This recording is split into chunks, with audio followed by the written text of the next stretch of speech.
Fala orangotangos, Henrique aqui. No vídeo de hoje, aquele que vos fala. Dragon Ball sempre foi marcado por suas transformações. Desde o primeiro Super Saiyajin, essas mudanças de forma eram momentos que ficavam gravados na memória dos fãs, principalmente porque normalmente existia uma grande construção por trás delas. Goku não simplesmente ganhava uma transformação nova porque precisava ficar mais forte. Havia treinamento, desenvolvimento, sofrimento e um momento decisivo que fazia aquela transformação ter peso dentro da história. Porém, com Dragon Ball Super, esse conceito começou a mudar. Hoje temos Super Saiyajin Blue, Instinto Superior, Orange Piccolo, Gohan Beast, Ego Superior e várias outras evoluções, e cada vez mais surge a sensação de que novas formas estão sendo utilizadas para resolver rapidamente a escalada de poder da franquia. A questão não é simplesmente dizer que essas transformações são ruins, mas entender se elas ainda possuem o mesmo significado que as transformações clássicas tinham. Afinal, quando praticamente todo personagem importante precisa de uma nova forma para continuar relevante, será que as transformações não acabam sendo banalizadas? Mas antes de começar o vídeo, não se esqueçam de deixar o like e se inscrever no canal para me ajudar a crescer aqui no YouTube. Vamos pro vídeo. Iniciamos a lista com uma cópia barata do Super Saiyajin loiro. O Super Saiyajin Blue foi apresentado como a combinação do poder do Super Saiyajin com o Ki divino, depois que Goku e Vegeta tiveram contato com o poder do Super Saiyajin Deus. No começo, a ideia parecia representar uma evolução natural e interessante. O problema é que o Blue rapidamente deixou de parecer algo extraordinário. O Super Saiyajin Deus havia acabado de ser apresentado como uma transformação divina, extremamente especial e muito acima dos poderes conhecidos até então. Pouco depois, porém, surge o Blue e começa a ser utilizado com tanta frequência que a transformação anterior perde boa parte de seu impacto. E esse é um dos primeiros sinais da banalização das formas em Dragon Ball Super.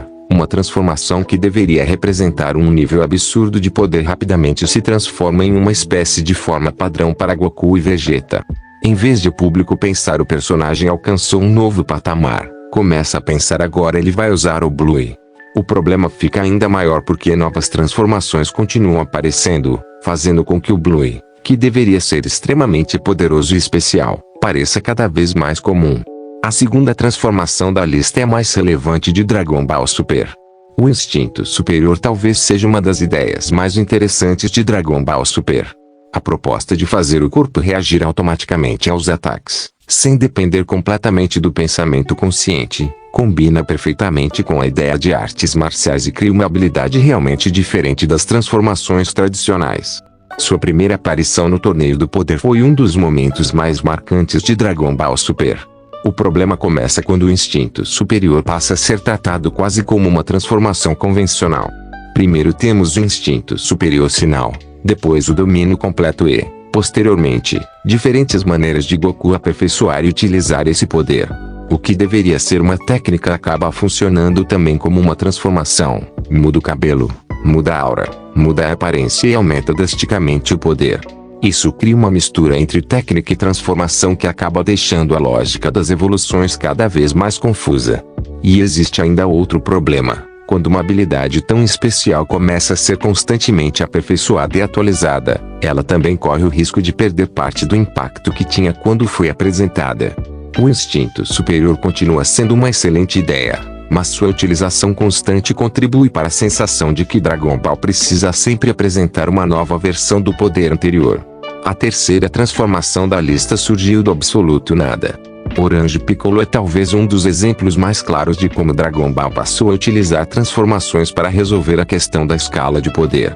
Piccolo sempre teve uma característica muito interessante. Ele não era um Saiyajin e, portanto, sua evolução não dependia de uma sequência interminável de transformações. Sua força vinha de treinamento, experiência, estratégia, fusões e desenvolvimento de suas próprias habilidades. Em Dragon Ball Super, Super-Hero, Piccolo utiliza Shenlong para liberar seu potencial e recebe um poder adicional que acaba levando ao despertar da forma Orange Piccolo. A questão não é Piccolo ficar mais forte. Na verdade, era necessário que o personagem voltasse a ter relevância. O problema é a necessidade de transformar isso em mais uma transformação visual. Parece que Dragon Ball adotou uma fórmula em que, se um personagem precisa acompanhar o nível dos protagonistas, ele precisa necessariamente ganhar uma nova forma. E isso acaba tirando um pouco da identidade de Piccolo. Um personagem que sempre se destacou justamente por ser diferente dos Saiyajins acaba seguindo a mesma lógica de evolução através de uma transformação. Orange Piccolo é visualmente marcante e funciona para devolver protagonismo ao personagem, mas também representa perfeitamente a crítica de que Dragon Ball está utilizando transformações como solução cada vez mais frequente para escalada de poder. Seguindo para uma transformação nada icônica, mas popular entre os novos fãs, Gohan Beast também apresenta uma situação bastante controversa. Gohan sempre foi conhecido pelo seu potencial gigantesco. Desde criança, ele demonstrava que poderia alcançar níveis absurdos de poder quando era colocado sob pressão. Portanto, a ideia de Gohan possuir uma forma exclusiva não é absurda. O problema está na maneira como ela é apresentada. Durante boa parte de Dragon Ball Super Hero, Gohan está distante do nível de outros personagens importantes e não demonstra estar constantemente buscando uma nova transformação. Então, diante de uma situação extrema envolvendo Piccolo, ele desperta o Beast e alcança um nível de poder gigantesco. Novamente aparece a fórmula: o personagem precisa ficar mais forte. Acontece uma explosão emocional e surge uma nova transformação. Existe uma justificativa relacionada ao potencial de Gohan, mas a transformação acaba parecendo muito mais um desbloqueio repentino do que o resultado de uma longa construção. Isso é diferente de transformações clássicas como Super Saiyajin 2 de Gohan, que foi construído durante toda a saga de Cell. O Super Saiyajin 2 não era apenas uma nova aparência, ele representava o resultado de tudo que Gohan havia vivido e culminava em um dos momentos mais importantes da franquia. O Beast, apesar de visualmente impressionante, não possui o mesmo nível de construção narrativa. E essa diferença ajuda a explicar por que alguns fãs consideram que as transformações modernas perderam parte do impacto. E como última transformação da lista eu deixei uma exclusiva do mangá, o Ego Superior, ou Ultra Ego, de Vegeta possui uma proposta bastante interessante.